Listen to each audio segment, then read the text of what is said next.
Hi, I'm Rodrigo Flamenco from Fairfield Studio, and this is the Creative Hustler Show. Today's guest is Bruna Mebs. She's an amazing artist from Brazil who's currently living in Pennsylvania, and she's been working with a lot of artists in the US. She's been going on in a lot of podcasts, pretty much. Uh, she also is taking care of an amazing Instagram account, so I think we can learn a couple of things from social media from her. And well, pretty much she's here to talk about her work and her experience. So welcome, Bruna. Thanks for having me. So for the people who don't know about you, can you tell us a little bit more? Uh, how did you get started? Your history? Why did you choose this path, pretty much, and how did you get here? Sure. Try not to make this too long of a story, I guess. My grandmother is actually an art teacher and a fine artist, so I feel like that's has to be what I consider the beginning, because I really didn't have an option growing up. That was just part of what I did for fun with her and my family. So I think that's what started everything. But I didn't really took that as a career until I think now it's been 6 years. I used to work as a costume designer for film and TV before actually focusing on my illustration. So it's a bit of a different path, but I do think it started since I was very little. Nice. And this is something funny that you mentioned because recently we just interviewed another guy who also was designing a costume, for example, for superhero movies like Black Panther and things like that. And he was designing the posters as well for the movies, and he even is a theme park designer. And I think this goes into the kind of careers that many people don't think about. Mm-hmm. I think there are many options now into this era of time, let's say, that people maybe are not thinking too much about. So can you tell us a little bit more about the opportunities that you see that are available for many people? Yeah, I think when I think about artists in general, we're all just so creative that it's hard to say that we only like one thing.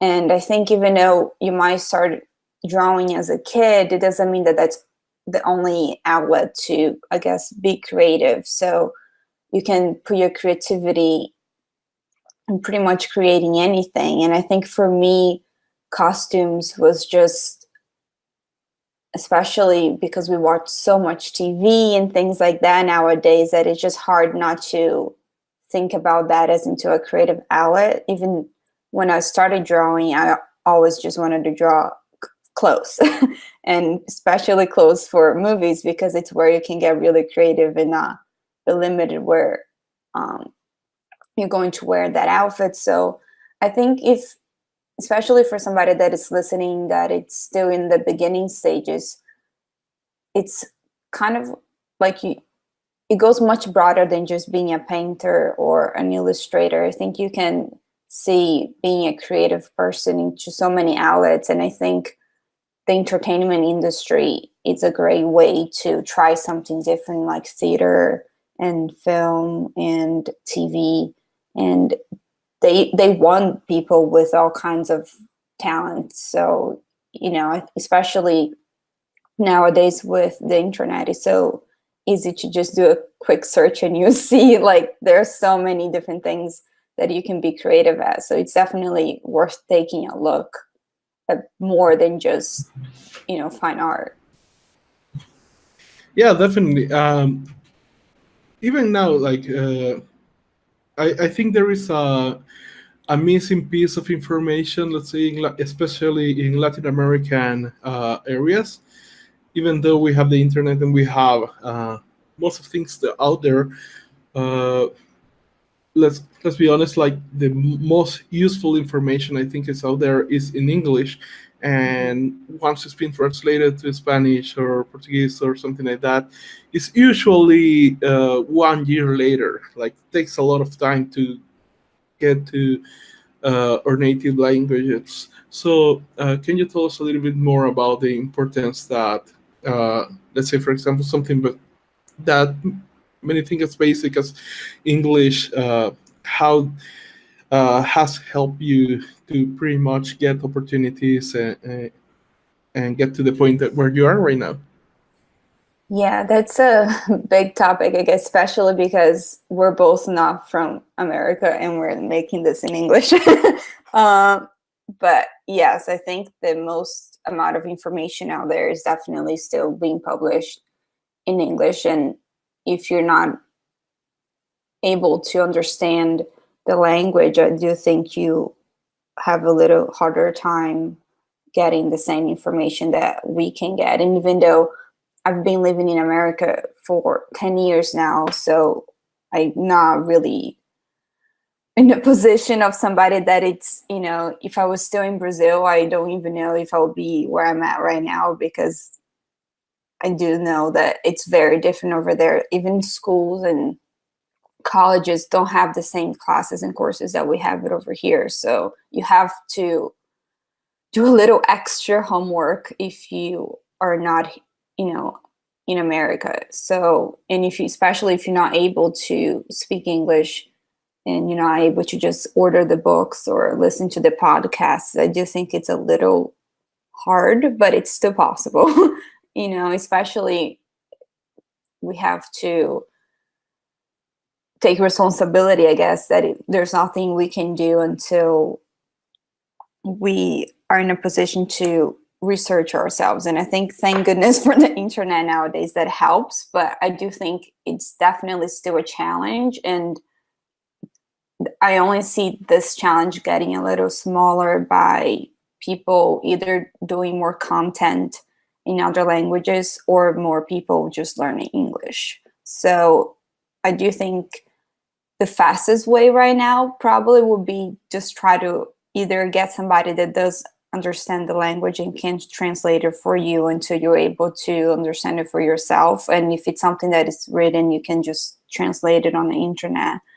But I don't see being so easy, I guess, for people to create the content in other languages, just because English is pretty much the most common language right now for content. So people that are creating want to create for everybody else. So it is tricky. Yes. Also, there is, let's call it cultural barriers. Mm-hmm. And this is very weird because, when I was starting this podcast, I had planned to do episodes in English and episodes in Spanish, and try to go like mixing it up.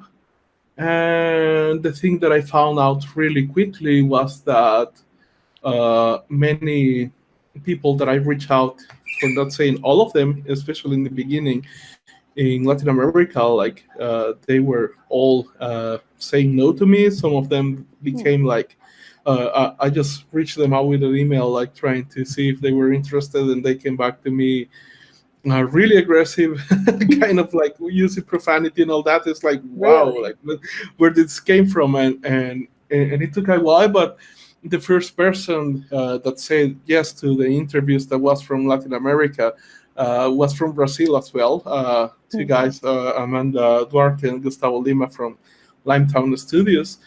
And the thing is that pretty much I ended up just working out in English because all my experiences when I tried to go into my native languages were going like really, really bad.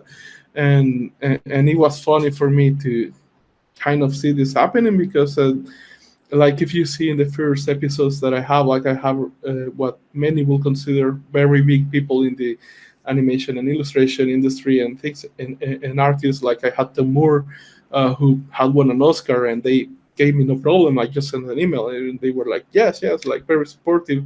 And then I have these other guys from Latin America who maybe they had a channel in YouTube or something like that, and they were getting very vicious. And it was until much like 2 years later that I started getting positive reactions from Latin American people. and those were from people who were also in the industry inside the U.S. and working there. Uh, so I wanted to ask you, even though you have been like 10 years in the U.S., have you noticed like uh, this kind of lack of support between our own people, or if something that you have seen just from afar, or maybe you just haven't experienced this at all? It's it's kind of difficult just because I think nowadays, especially in Latin America, when somebody starts talking to you in English, you already think that person is better, right? You have like people see America as the cool country. So just because you're from here or living here or saying English, you're like, oh, she's good, you know? So it's unfortunately how it works. But I, for me, I think it's a little bit different because I went to college here, and most of my clients and people that I worked with are pretty much either from the United States or Europe. And I actually haven't worked yet with anybody from Brazil, which I would love to. It just hasn't happened yet. But I think people do see me different than they would see another Brazilian artist just because I live here. It doesn't, make a whole lot of sense, but it's definitely, I think it's almost an advantage for me just to say that I live here, which is sad because, that doesn't make me a better artist depending on where I live. But I think other countries, like even if you come from Brazil, go to school here and go back to Brazil, the way they will see you, it's so much higher than if you just went to a good school in Brazil. So it's just, I guess, unfortunately, where Latin America still looks up to North America as, they're better. So it's, if you can use that, I guess, as a marketing strategy, maybe helps, but I definitely didn't do it on purpose. It just, I guess, happens that people, when I say that I live here, I guess they treat me better. So I can't say that I've been not having enough support, but maybe it's just because I live here. Yeah, on that end, I truly understand you as well. Like, once we registered the business in Delaware, in the U.S., we did it just because we wanted access to Stripe and full access to PayPal and all that, right? So we just wanted to get access to the tools that we didn't have back in our country. But definitely, we noticed, and I kind of expected this, but not to the extent that it was. That I really noticed that this change of trust, confidence, let's say, the once we were a corporation in the U.S., then just being a business in El Salvador or something like that. So that definitely Crazy. happened. Yeah. And coming back to people who want to follow a similar path as you have done, when you see people trying to study or get into this career, pretty much, uh, what are the most common mistakes that you notice people doing that they are not aware that they are doing? Interesting. Common mistakes. I think one big thing that I think a lot of people can relate to this is nowadays you need to have a social media presence. It's became almost as big, as important as having a portfolio. And one of the biggest things I see people doing, especially artists and creative people, is we just want to share our work. So people create a lot of websites and Instagram accounts or YouTube, whatever social media channel people are creating. Most people are just posting their work. So it's very easy to look on Instagram and you're looking for artists and all they're sharing is just images of their artwork. And we have no idea who they actually are. And I think that's an easy mistake to make because we think our art should speak for itself and we don't have to explain. We don't need to we don't want to put ourselves out there. We just wanted the work to speak for itself and sell itself. And we just think, oh, the work should be good enough that I don't need to actually put a photo of myself, right? But people are really curious about who is making the art. People want to know who you are and why you're doing it. What do you look like? What does your studio look like? What does your desk look like? Sometimes even more than they want to see your final piece of work, because there are a lot of good artists out there. So the only thing that differentiates one person to another is who they are, and there are too many good people doing good things now. So I do think that's one of the biggest mistake people are doing, just thinking that by just, taking photos of my work, it should be good enough to get my name out there, and that is not enough. People need to see you. People need to see the behind the scenes. That's why social media exists now, because portfolios always existed. People want to actually see the before and after. They want to see the mistakes. They want to see why you chose this pencil instead of that pencil, and you're buying the pencil. People want to see everything about the pencil, not just what you did with the pencil. So the more you can talk about and post about the behind the scenes, the more interesting you're going to be, and the more people will be interested in your work. So that's definitely, I think, something easy to fix that most people can relate to, and that a lot of people are still afraid, I guess, to put themselves out there, and embarrassed maybe, and they don't need to be. Definitely. Funny that you mentioned this. We are creating like a virtual summit, like an online conference with a lot of interviews with artists, like very focused to the professional practices, business strategies, things like that.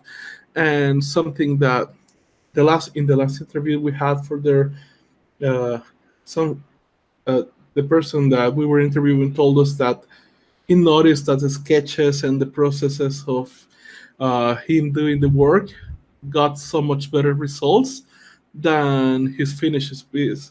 So pretty much what he got started doing was like creating the sketches every day. Like, well, he had to travel. He's from the Netherlands, so he had to travel a lot to his office and to the studios and things like that. So when he was in the train or in the bus, he was like sketching and taking pictures of the sketches and pretty much putting it.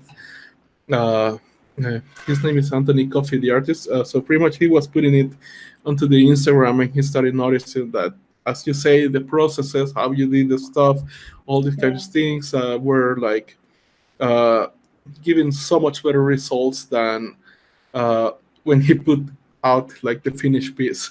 Yeah, for sure. Mine too. On my YouTube, the most viewed videos are not me painting. It's usually me talking about like a tool or a vlog behind the scenes. People are just curious about other people. Yeah, definitely. And also, as you mentioned this, pretty much there are many artists who have this idea that their work has to do everything for them. Mm-hmm. And I think that there is two ways to approach art. Like, one would be as a hobby, as something that you like to do and you don't want to profit from it, or if you want to become a professional and actually live from it. And if you want to become a professional, and pretty much something that you have to do is to start learning about business and work ethic and pretty much business strategy, professional practices, contracts, all this kind of stuff. And obviously many artists do not want to learn this kind of stuff because they want to be just artists. How was it for you, the process of integrating all this knowledge of the business world into your career? The funny thing about art, I think, it's, let's say if you are an actor, for example, and that's your creative outlet. When you start working as an actor, you have to do those things. You have to go to auditions and you have to study. You got to go to school. if you're a chef and you want to make great food, you have to still learn how to open a restaurant and do all the business. But we think because of somehow art doesn't have to be that way, that we can just create and that should be enough. And if, like you said, if that's just a hobby and something on the side, you can approach it differently.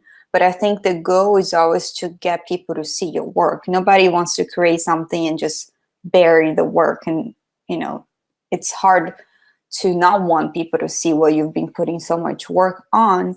So if you, on top of that, you want to make that as your business because you want to do that all the time, definitely you have to learn how to make now that into a business. It doesn't matter if you're making, graphic design, paintings, or I don't know, crochet or making food, whatever it is, there's always a business side if you need to make money off of it. So artists definitely need to stop thinking that all that we need to do is just become, master at the craft, because that's why we're the only career that it's known for being starving. None of the other careers out there have that problem because they all are connected to business, but art is the only one that somehow we are able to disconnect. Even though in history, that was never the case. It's not like most painters, most people that we admire today still had the idea that they had to either make a living doing something else, and that's what they did on their side, or they need patrons to pay for their work. So we all need to live, and that doesn't make you a better or worse artist just because you need to get paid.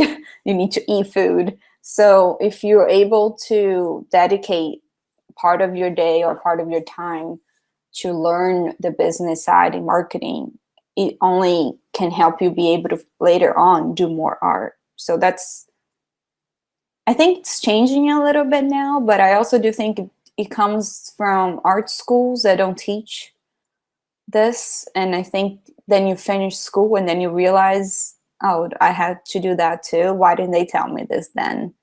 So, and then unless you're going to become a teacher, you need to find a different way to see your work as more than just work. And it's a business. If, it's just how it works.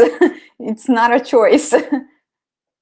Yeah, that is definitely true. I even know a case of an art college here in my country where I started noticing this, that every person that I knew that graduated from this college, uh, they were terrible, but like really, really, really bad at knowing how to charge for their services. And they will think like, some of the third world countries, so the salaries are way lower. So to give a context, like $600 a month or $700 a month would be considered a decent salary. Uh, they will consider, for example, $300 a month to be like, wow, like an amazing experience. Like that is something that they will never get. It's like, no, no, no. And I was freaked out every time. Like, no, that's really low.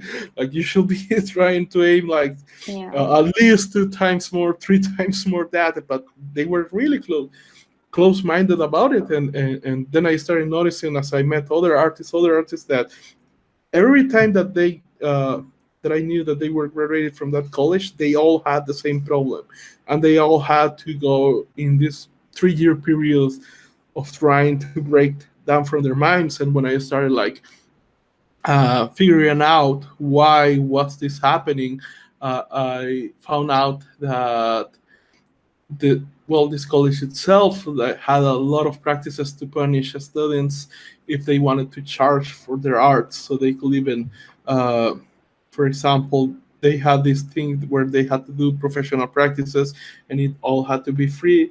And if they get paid, they will lose all the hours, and they will have to start all over again. Wow. And the teachers there were like, I don't know, they took it very seriously to try to instill into the students that they had to expect like a really low pay, and it was like, wow, like this is horrible. Why is this happening? And and yeah, that is something that I try to pretty much with these interviews and everything that I do. I think there are many people like Bobby Chu and Chris Otley and Stephen Silver who have the art part covered way better than I could ever aspire to. But the thing that I see that is missing in many artists is the business side. Like for me, it's like, okay, you want to be a professional artist, there is the yin and there is the yang. You have to focus on your art, but you also have to know the basic, at least the basis of what are good business practices. And the funny thing is, for example, many consider me like I'm a really good salesman, and I'm not. Compared to many other friends that I have, like I'm not.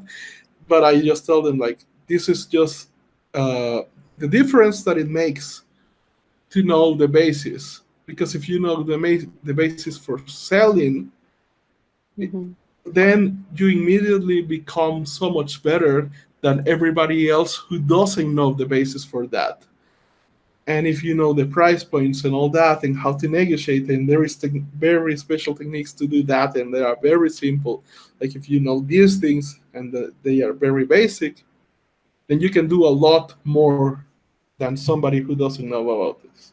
And that's the difference that just makes that, just knowing the basis. Yeah, and I do think, especially when you're starting out, you want to just focus all your time in doing the art because you want to be better at your art, but you don't realize that the more you get done the business part first, the more time you have in your future to just do your art. So it's kind of hard to want to do one thing first. You think you first need to, my art first needs to be great, then I'll focus on the business. But we all know that we are never happy with our art. So if you wait until you're happy with your work, you're never going to start doing the business. So start together. It doesn't matter how early you are in the stages, and learn both things together. That can only help you later on. Definitely.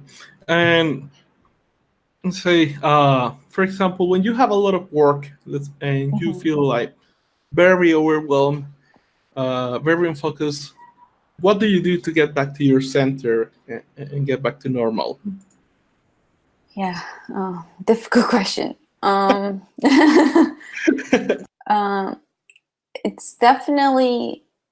It's very important for me to not feel that way. It's having a really good schedule and be very organized. I usually feel very overwhelmed. It's usually because I'm not organized. If I know the time that I have to do what I have to do, and I have scheduled that in my calendar and I have planned my days, I know that I won't be putting too much on each day. But if I'm not being very organized, it's when I usually put so much on that I'm like, oh, I don't even know where to start. And then that's when you get stressed and when you get overwhelmed. So I do think the key for me is to just be organized, and my calendar, my studio, like everything needs to be organized, or I just can't focus. If I come here and my desk is a mess, or I don't know what to start, I don't know which project to work on first, or did I forget that something was due, that's usually when this overwhelm comes and I don't even know how to get out. So if I do find myself there, I just know that the only way to feel better is I have to stop everything and organize it first. So clean up my room, clean up the studio, clean up the desk, clean up the schedule, the calendar, the notes, the notebooks, whatever you have going on that makes you put everything out there and feel not organized. I think that's the first step. It's hard to get started on something when you don't even know where you should get started on. Yeah, definitely. Also, something that on the same lines that I learned from a mentor was that maybe when people start doing like to-do lists, they got like really big. So for example, they Mm-hmm. have to do a website that has about 10 pages each. Uh, then just write like to-do list, create websites, for example. And my mentor, what he will do was she will write like, okay, create task for today, create the header of the home page. Like that is something very tiny. And then once you had that, okay, create the next section and create the services and create the prices. And pretty much once she had the homepage, then they will go, okay, create the header Mm-hmm. for the about page and so on. So she will like take, if she had this complex task that she had to do, she would just take it apart into the most tiniest actions possible, and then she will start like trying to do it one after the other. Yeah, because especially with big projects, it's very easy to think that something usually takes a lot longer than we plan. Like if you just say, I'm going to create a website and you block, oh, okay, Monday and Tuesday, I'm going to do that. When you start working on, you see how much time that would take. You need a lot longer to do it. So if you break it down into all the tasks, you realize, oh, each of these will take at least 20 minutes. I can't just do this in 2 days. So you're not going to end up, feeling like, oh, I'm behind, I'm always late, because you usually are late if you're planning too much and not giving you enough time to do that. It's not because you're not doing it right or you're too slow. It's just some things take time, and I think the key is to be organized. And I think artists like to fall back on, our creative people don't need to be organized, and it's the opposite. The more organized you are, the more creative you can be with your work. Yeah, definitely. I used to be one of those guys who wasn't organized at all. Uh, and there is this idea that is feels very real that if you organize your time and you set up your time, like that is not freedom, that this is like you putting in a cage, but you can gain a lot of freedom if you by organizing yourself as well. Mm-hmm. Because again, as you mentioned, being scattered is in your head ends up taking all your day to do a task. And now I, for example, can do a lot more in just, if I sit in just 2 hours with a clear vision of what I have to do. Like after those 2 hours, I have done a lot in the day. And even there were tasks that in the past took me hours to complete. Now they can take me 10 minutes to do or something like that. So it is crazy what you can do when you set up yourself to kind of have an order to your actions. Yeah, I think especially you said something very important, like people are afraid of losing freedom, but I don't think it's a lie that we are free just because we don't have order. You can be free with order. It's just, you're still free in choosing what you're doing. It's just whatever you want to do, you still need to know when to do. Definitely. And let's say you meet a young driven artist who has like an amazing talent and is about to enter, let's call it the real world. What advice would you give to that person, and what advice should they ignore? So somebody that's maybe getting off school, you mean? Yeah, Or yeah, okay. pretty much. Um, a device that I think they should ignore is probably that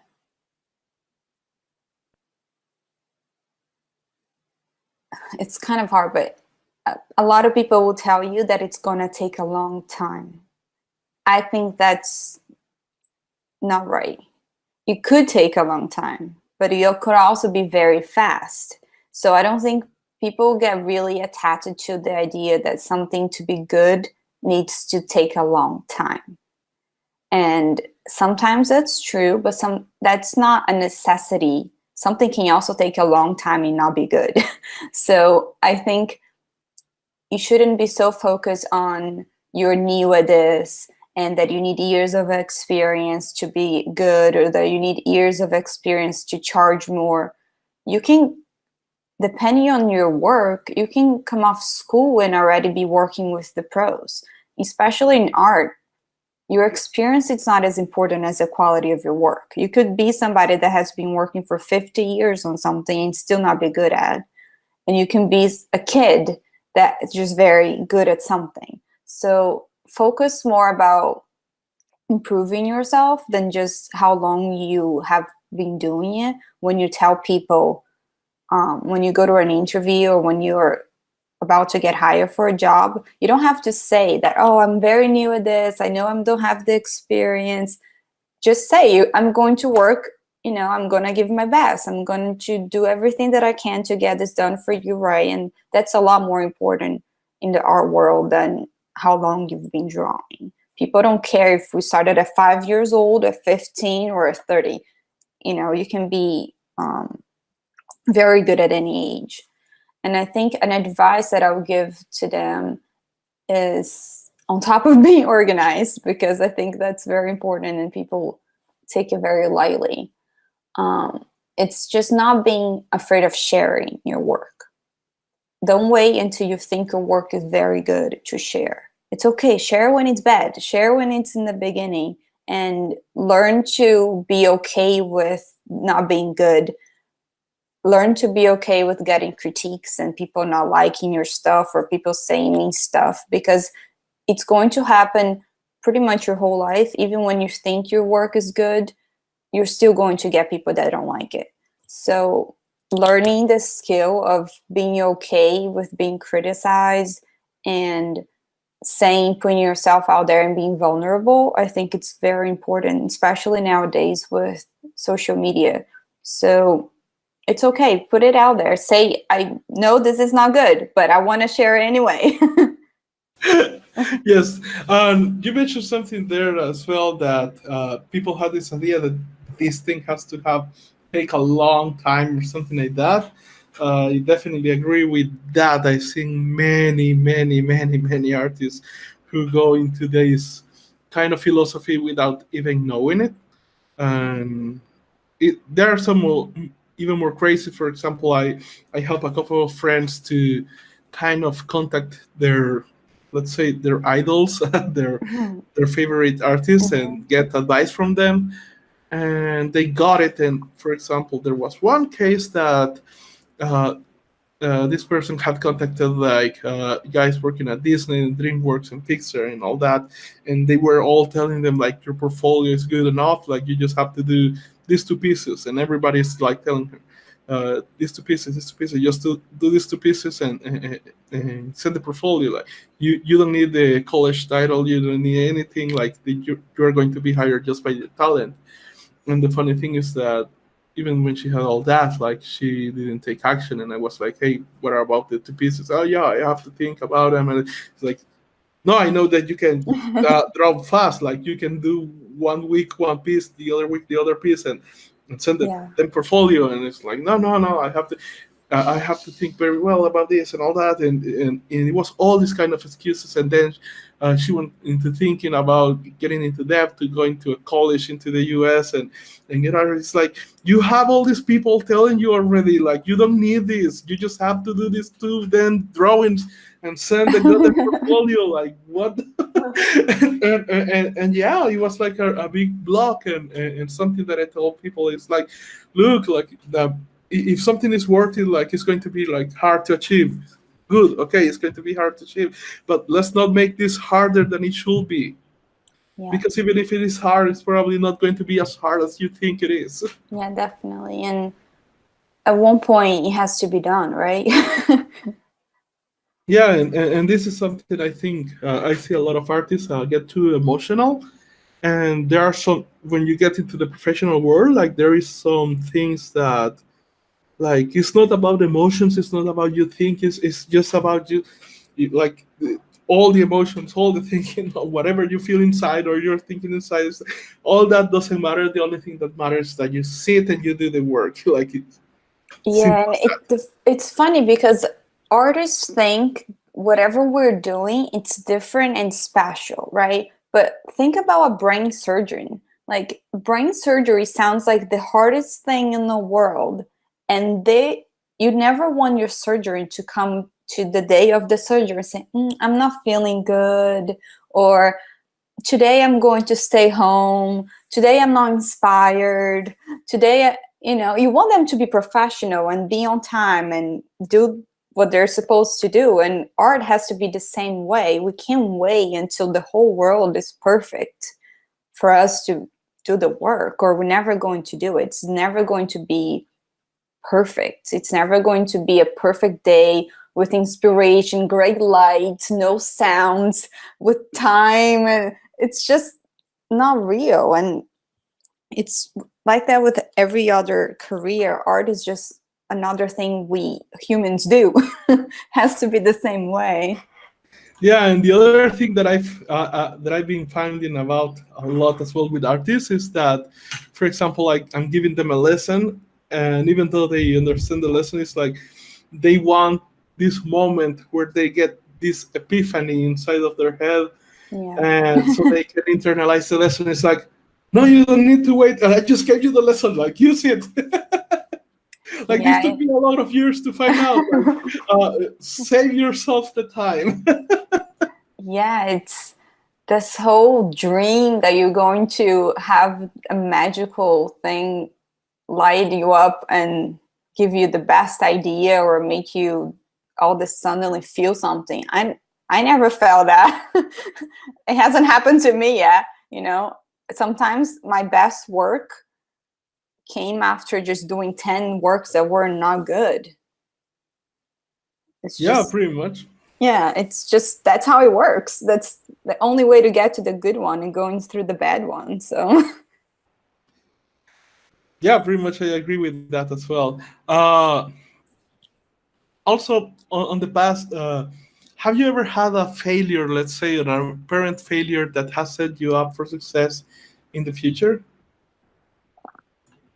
I have a hard time calling something a failure because I tried to see everything as part of whatever I'm doing, and some things work, some things don't work. But failure, I feel like it's a bad word because it makes you think that you did something wrong. And I think because something didn't go right, it doesn't mean you did something wrong. It just means you didn't know. So I've done a lot of mistakes. I've created different marketing strategies that didn't work. I tried to sell my work before on my website as a collection, and that didn't go so well because I didn't really have that many people coming to my website at the time. So I was so focused on doing the work that I forgot that now I have to get people to go see the work. So I've done a lot of things that I think I would have done differently, but I try not to see them as failure. I try to see them just, I'm human, I don't know everything, I make mistakes, and then we learn. And try not to hold yourself too much onto the things that didn't go right, because you're only doing your best. Yeah, definitely. I really didn't have this much problem with this idea of failure because, uh, uh, well, I grew up with this crazy group of friends who we all like this series called Jackass a lot, and we used to try to imitate I the remember stunts. that those videos, they were not nice. Yeah, many of them were not nice. I still have some scars from the things that we tried to imitate. But the thing is that I really love this attitude that where this guy will come and it's like, "Hi, I'm Johnny Knoxville. Welcome to Jackass," and he will go and do something of either very stupid or very hilarious or sometimes very epic, and and pretty much this is the attitude that I take with many of my ideas, and and it's fun. It is really funny for me because when sometimes I talk with people and they kind of have this idea that I'm kind of a genius or very intelligent guy because of the things that I do. It's like, no. I'm just, I'm stupid enough to do the things that most normal people will never dare to do. And many of this time fails, but but also sometimes something epic comes out of it. And yeah, But just that you know this makes you smarter. Yeah, it's like this podcast came up from that attitude pretty much. It was like we say yes to a project that we never had experience on how to do. Mm-hmm. So it was a very big project, and it was like, okay, can you do this? It's like, oh yes, and then we were like, we have no idea how to do this. So we went into looking into Kickstarter for projects similar to what we were hired to do, and found one and sent an email to this guy who was creating the Kickstarter. He said yes, and ended up being one of the biggest guys in the animation industry. And that was our first episode. And then it was like, holy shit! Like, if this guy say yes, who else will say yes? And I kept sending emails to really big people without thinking. At all, like any consequences, and they kept saying yes, and it's like, wow, I didn't expect this. But also it was a big lesson because it made me realize that I already had the skills to do this, and I was, as you mentioned before, like not going all out, because in my mind I still had to check some requisites, and I already had the skill. It's always our mind that stops us. We, especially I think artists, we don't give ourselves enough credit. Somebody has to tell us our work is good for us to think our work is good. It's hard. Yeah, pretty much. Wait a minute, I need to sign something here really quick. I'm going to edit this part later.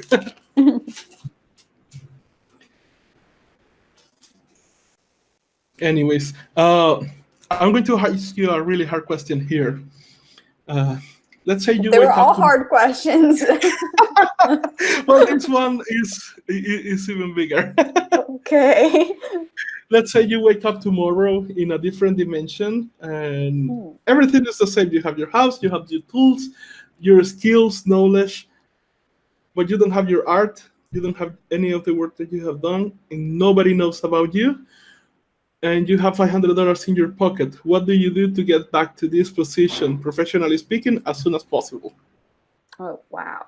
So nobody knows who I am, and I don't have any work done, right? Yep. Oh. But you have your skills, knowledge, experience, and tools. Okay. And $500? Yes. And also your house, obviously, you can. Okay. $500. I think I would take a few days, create one piece of work that I'm really proud of, and use all $500 in an advertising online to get more work. And then once more people see that work, that that I'll be doing the advertising, and then I'll start creating more work for other clients. Because I think sometimes all you need is one really good example of what you can do to convince somebody to let you do it for them. I think when a client sees your work, they don't need to see 100 good things you've done. Sometimes a small portfolio is even better than a really large one because you don't overwhelm the client.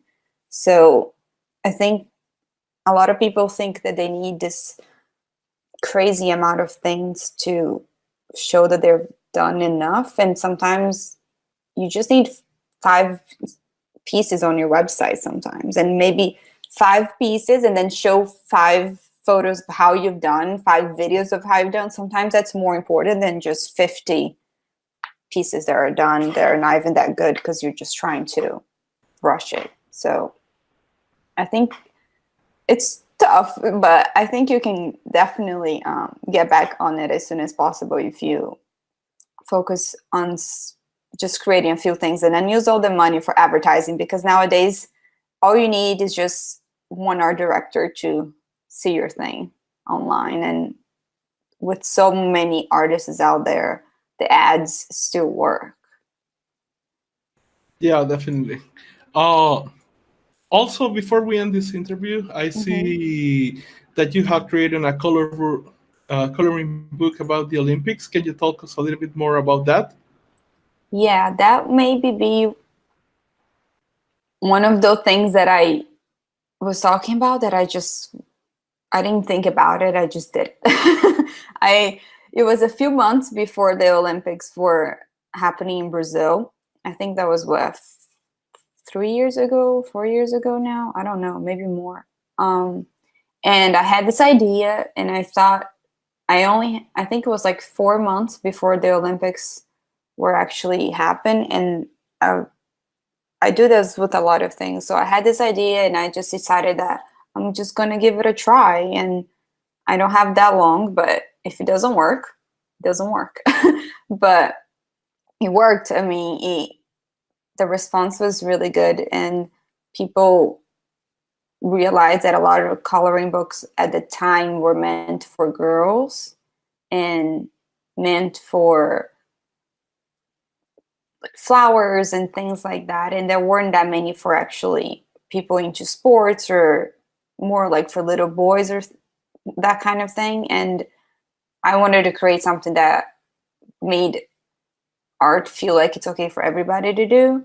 So I think sports is something that everybody is into, it, especially when it comes to the Olympics. Everybody wants to watch. So I didn't have time to even try to get the coloring book published by a publisher, because they need time for that. And I created the book. It came out like a month before the Olympics, so there was no time. So I had to do it on my own, but it was a great process for learning. And now since that day, it's like a big thing for me to say, like, I can do another book because I've done a book. And even if it doesn't matter what that book was, I can do books. I can create books. And now I'm actually writing another one. So even if in the future this book, I stop selling and it's just something that I've just done, you always learn something with a project. So I think it's always worth go with your ideas, even if you regret. Maybe in 10 years I'll be like, oh my God, this book is horrible. But it's okay. Yeah, I think that happens as well. That I had these moments where I thought like, oh, this is the best thing I have ever done, and years later I look at it, it's like, wow, I was very basic. Yeah, when you're in the moment, I think you can't see clear, and that's just normal. And you're not going to be able to get better if you don't do the stuff now. So it's just part of it. It's okay. It's okay to be bad at the things and look back and say I wasn't good. It's okay. I think it's like when you look at your handwriting when you were a little kid, or your homework when you were a little kid. You obviously wasn't good, but you had to do it. Yeah, definitely. If people want to find you online, where would be the best place to do so? My website will be the easiest place because it has the links for everything else. Nowadays, we all have an account on everything. But if you just go to brunamebs.com, you can find all the videos and photos and blog posts, books, everything else online. It's there. That's the house for it. Awesome. Do you have any last advice that you would like to give the people listening to us that we haven't talked into this interview yet? Trust your instincts more than you're trusting what we're saying, because I think everybody's path is a little bit different and only you can know what's right for you. So sometimes nowadays with so many podcasts, books, videos, we want to listen to everybody's opinion and we want to do all of their opinion. And sometimes what will work for you, you know what that is, and you should trust your opinions a lot too, more than just you're trusting us, because we don't know you. Definitely. Well, first of all, I want to thank you for giving us a little bit of your time and giving us your experience and knowledge into how to become a better professionals in the world of art. So I really thank you that you are being here and sharing all with us. Oh, thanks for having me. I hope this helps someone. Definitely. So this has been the last episode of the Creative Hustler Show. If you like it, please click the like button below. If you are watching this interview from our website, share it with your friends. And please follow her and try to see her art because she is really amazing. So thanks a lot for being here. Until next time.